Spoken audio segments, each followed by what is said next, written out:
Information के बारे में एक बार आप भी बोल चुके हैं कि भाइयों और बहनों, ये अधिकार है आपका कि 6 महीने में आप सरकार से जानकारी मांग सकते हैं। तो आज पीएमओ के फंड का हिसाब हम क्यों नहीं मांग सकते? आरटीआई के जरिए हम उसका हिसाब क्यों नहीं मांग सकते? और आप एक बात बताइए कि जब एक व्यक्ति पीएमओ के फंड में पैसा दे सकता है, अगर वो 10 रुपए का भी फंड देता है, तो क्या आपने कभी उससे पूछा है कि वो 10 रुपए कहाँ से लाया है और कैसे लाया है?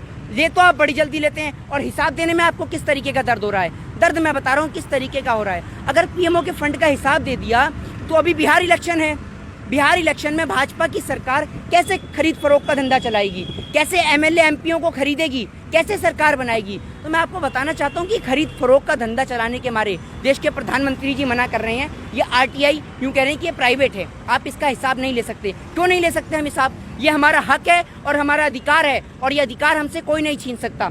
70 साल का हिसाब मांगने वाले देश के प्रधानमंत्री जी आज 70 दिन का हिसाब नहीं दे पा रहे हैं। और मैं आपको बताना चाहता हूँ कि देश के प्रधानमंत्री नरेंद्र मोदी जी जो कह रहे हैं कि आरटीआई के जरिए इसका हिसाब नहीं मिलेगा, तो आपको एक एक रुपए का, एक एक पैसे का हिसाब देना पड़ेगा, क्योंकि ये पैसा आपका नहीं है कि आपने चाय बेच के पैसा कमाया हो। ये पैसा इस देश की गरीब जनता का पैसा है। जब इस देश का किसान खेत में अनाज पैदा करता है, दिन रात अपना पसीना बहाता है, और इस देश का बिजनेसमैन वर्ग अपना टैक्स देता है, तब ये पैसा आपको जाके मिलता है। और आप इस पैसे को कहीं भी खर्च कर देंगे, कैसे भी खर्च कर देंगे। ये आपका पैसा नहीं है और आपको इसका हिसाब देना पड़ेगा। देखिए, मैं आपको एक बात बताना चाहता हूँ, जिस तरीके से आपने आरटीआई का भी जिक्र किया, तो मैं आपको एक वीडियो दिखाना चाहता हूँ। ये वीडियो हमारे देश के प्रधानमंत्री श्री नरेंद्र दामोदर दास मोदी जी की है, और उन्हीं के ही ये शब्द हैं। मैं आपसे अनुरोध करूंगा कि ये आप वीडियो सभी को, दर्शकों तक पहुंचाने का प्रयास करें। देखिए आप इस वीडियो को।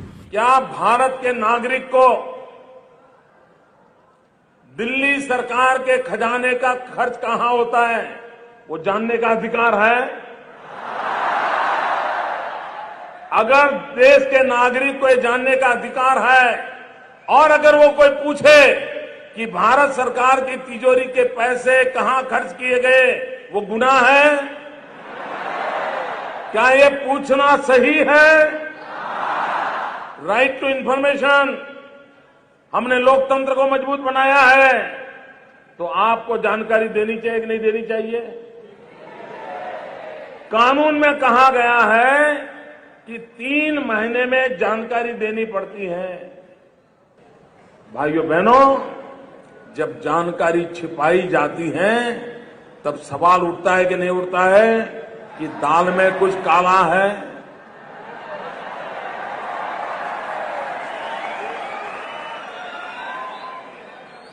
मित्रों, दाल में कुछ काला है कि पूरी दाल काली है, ये सवाल है। जिस तरीके से इस वीडियो के अंतर्गत देश के प्रधानमंत्री श्री नरेंद्र दामोदर दास मोदी कह रहे हैं कि आरटीआई आपका और हम सबका अधिकार है, और इस अधिकार को हमसे कोई नहीं छीन सकता, राइट टू इन्फॉर्मेशन का। और आज देश के प्रधानमंत्री जी खुद ये अधिकार उनसे छीन रहे हैं। अरे, मैं आपको बताना चाहता हूँ कि भाजपा सरकार क्यों दिन प्रतिदिन झूठ बोलती है, और क्यों आप ये झूठ का बिगुल इस देश की जनता तक पहुंचाने का प्रयास कर रहे हैं। कानून आप बनाते हैं, धज्जियां आपके नेता उड़ाते हैं। इस लॉकडाउन के अंतर्गत लोग बाहर नहीं जा रहे, आपके सांसद क्रिकेट खेल रहे हैं, ठीक है। बेटी बचाओ बेटी पढ़ाओ की धज्जियां कुलदीप सिंह सेंगर और कथूरिया जैसे नेता उड़ा रहे हैं, और आरटीआई की धज्जियां खुद देश के प्रधानमंत्री उड़ा रहे हैं हिसाब ना देकर। और आप एक बात बताइए प्रधानमंत्री जी, आपके नेता कहते हैं कि राहुल गांधी राजनीति कर रहे हैं, तो वो क्या था जो स्वच्छता अभियान के नाम पे कूड़ा उठा रहे थे? क्या आप कबाड़ी हैं? आज क्यों नहीं उठा रहे आप कूड़ा? देश के प्रधानमंत्री जी इस देश की जनता को तमाम मुद्दों से गुमराह करना चाहते हैं। और मैं आपको बता दूं कि अंधभक्त इतने बेवकूफ हो चुके हैं कि अभी मैं आपको बता दूं कि परसों न्यूज के अंदर दिखा रहे थे टिड्डे को लेकर, तो एक अंधभक्त बोलने लगा कि भैया लॉकडाउन में तो लोग घर से बाहर नहीं निकल पा रहे, तो ये टिड्डे कैसे आ रहे हैं? अरे भाई, इंसानों के लिए ही तो लॉकडाउन है, पशु पक्षियों के लिए थोड़ी लॉकडाउन है। तो मैं आपको बताना चाहता हूँ कि देश की जनता एक नासमझ हो चुकी है, और देश की जनता को समझना होगा कि अगर हमें देश की अर्थव्यवस्था को बेहतर करना है, देश की इकोनॉमी को बेहतर करना है, तो ये हमारा अधिकार है, आरटीआई का अधिकार। इसमें आपने और हमने पैसा दिया है। प्रधानमंत्री जी हमारे भी देश के प्रधानमंत्री जी हैं, और मैं भी देश के प्रधानमंत्री का सम्मान करता हूं। पर जब प्रधानमंत्री जी आप इस देश की जनता को उसी के पैसे से, उसी की जानकारी लेने से गुमराह करेंगे, तो मेरा मानना यह है कि सवाल जरूर खड़े होंगे, और इन सवालों का जवाब आपको देना होगा। और अगर आप जवाब नहीं दे सकते तो आप अपना इस्तीफा दे सकते हैं, पर आप इस देश की जनता को गुमराह ना करें कि वो इस देश की जनता को हिसाब नहीं देंगे। आप हिसाब क्यों नहीं देंगे? आप इस पैसे का करेंगे क्या? आप इस पैसे को इलेक्शन में खर्च करेंगे, नेताओं की खरीद फरोख्त में लगाएंगे, या आपने इस पैसे को कहाँ खर्च कर दिया? इस पैसे को आपने व्यापारिक मित्रों को दे दिया, अंबानी अडानी को दे दिया, या आपने पैसा फिर दोबारा से विजय माल्या, नीरव मोदी जैसे भगोड़ों को दे दिया कि ले जाइए इस देश का पैसा और जाके आप ऐश कीजिए विदेशों में। नीरव मोदी आज तक पैदल नहीं आया। आप लोग सोच रहे होंगे कि नीरव मोदी क्यों नहीं आया? अरे खैर, अभी तो आएगा भी नहीं, क्योंकि पैदल आ रहा है ना। लॉकडाउन में सब कुछ बंद है, तो नीरव मोदी पैदल आ रहा है, कुछ दिनों में आ ही जाएगा वो। तो इस देश की जनता को गुमराह किया जा रहा है। देखिए, अगर बात करें हम फंड की, तो लाखों लोगों ने किस तरीके से वो फंड जुटाया है। किसी ने 500 रुपये दिए, किसी ने 1000 रुपये दिए, किसी ने 1500, किसी ने 2000। आप उस चीज़ को समझिए कि एक छोटी सी बच्ची गुल्लक तोड़ के पुलिसकर्मी को अपने पैसे देती है, जो भी उसने इकट्ठा किया है उस गुल्लक में, और कहती है कि आप उन सभी लोगों को दें जिनके पास खाना नहीं है।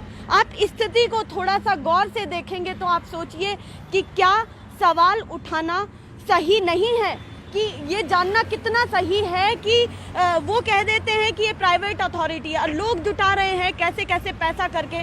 कितना सही लगता है? लोगों को जानना चाहिए इस चीज़ को या नहीं कि कितना पैसा पीएम केयर फंड में गया।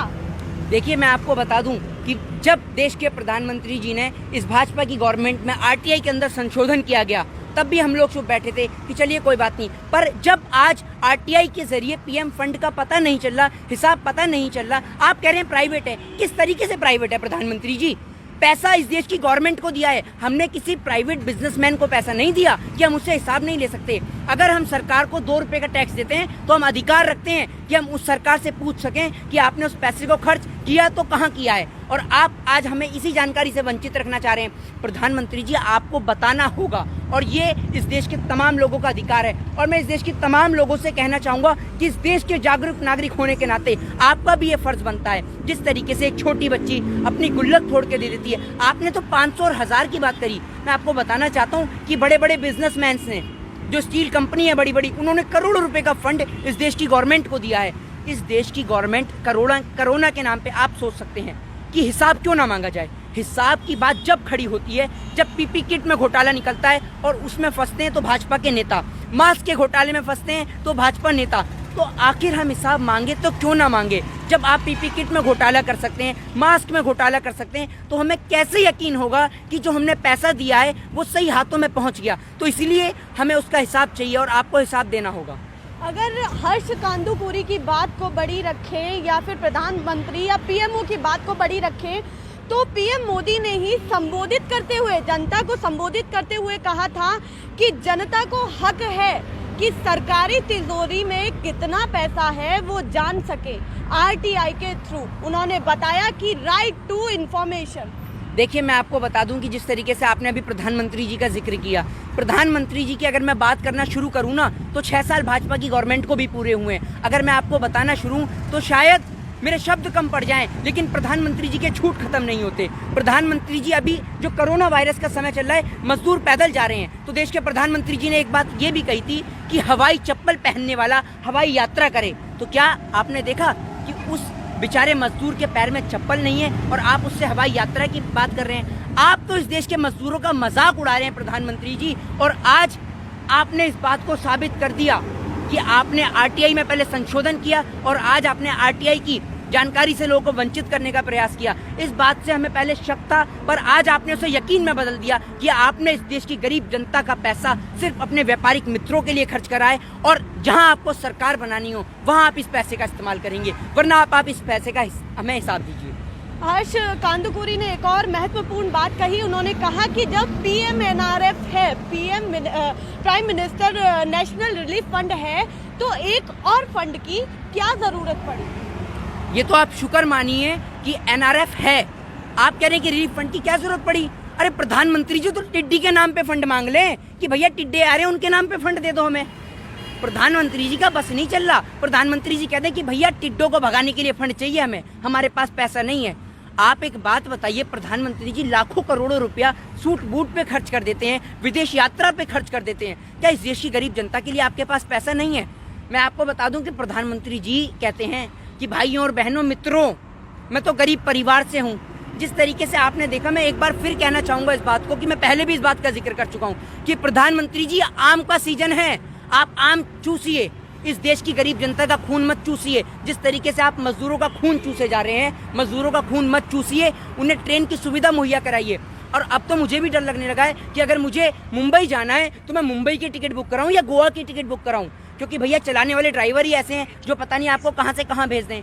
तो अब बहुत सी बातों से डर लगने लगा, और इस भाजपा की सरकार से भी। और मोदी जी, और मैं इस देश के तमाम लोगों से कहना चाहता हूं कि आप लोग भी जाइए और आरटीआई के जरिए अपने दिए हुए पैसे का, जो आपने पीएम केयर फंड में अपना पैसा दिया है, उसका हिसाब मांगिए। ये आपका हक है और ये हक आपसे कोई नहीं छीन सकता। अंतिम प्रश्न आपसे ये है, और दर्शकों के सामने हम एक बात रखना चाहते हैं। उन्होंने ये द टेलीग्राफ एक न्यूज़पेपर है, उन्होंने जब पीएमओ में कॉल किया, अभी ये हाल ही की खबर है, हमने भी अपने चैनल पर दिखाई है। तो जब टेलीग्राफ ने पीएमओ में कॉल किया तो उन्होंने कहा, जब उन्होंने पूछा कि कितना फंड इकट्ठा हुआ, तो उन्होंने कहा इसकी जानकारी हमें नहीं है। जब पीएमओ को जानकारी नहीं है तो फंड की जानकारी किसको रहेगी? देखिए, आपने कहा कि पीएमओ को जानकारी नहीं है, फंड की जानकारी किससे होगी? मैं बताता हूँ ना फंड की जानकारी किससे होगी। फंड की जानकारी होगी मुकेश अंबानी जैसे लोगों को, विजय माल्या जैसे लोगों को, नीरव मोदी जैसे भगोड़ों को, जो इस देश की गरीब जनता का पैसा लेके भागते हैं। फंड की जानकारी प्रधानमंत्री को कैसे होगी? उन्होंने तो इस देश की गरीब जनता के पैसे का हिस्सा कर दिया, बराबर हिस्सों में बांट लिया कि गृह मंत्रालय पे कितना जाएगा, पीएमओ में कितना जाएगा, और इस देश के भगोड़ों पे कितना जाएगा, व्यापारिक मित्रों पे कितना जाएगा। वो तो पहले ही इस पैसे को डिवाइड कर चुके हैं। इस देश की गरीब जनता की, अगर आप सोचिए कि कोरोना महामारी के समय में इतना पैसा पीएम केयर फंड में आया है कि मेरा मानना यह है कि 1 से 1.5 साल तक इस देश की जनता बैठ के खा सकती है। लेकिन मात्र 60 से 65 दिन के अंतर्गत सभी चीजों को खोल दिया गया है। आप इस बात को भी तो सोच के देखिए कि आखिर पैसा जा तो जा कहाँ रहा है। उस पैसे को इकट्ठा कर लिया गया है, क्योंकि अभी बिहार इलेक्शन बाकी है। बिहार इलेक्शन में उस पैसे को निकाला जाएगा और खरीद फरोख्त का धंधा शुरू किया जाएगा। देखिए, सवाल यही है कि क्यों जो है इसको पब्लिक अथॉरिटी का करार दिया जा रहा है कि ये पब्लिक अथॉरिटी नहीं है, जबकि इन सभी लोगों ने, देश के सभी लोगों ने भागीदारी निभाई है फंड को इकट्ठा करने में, ताकि वो फंड कहीं काम आ सके। तो इतना हक तो वो भी रखते हैं कि इसकी जानकारी उन्हें हो कि फंड कितना इकट्ठा हुआ और वो पैसा कहाँ लगा, क्योंकि यही बात पीएम नरेंद्र मोदी जी ने भी संबोधित करते हुए जनता को कहा था कि लोगों को जानकारी होनी चाहिए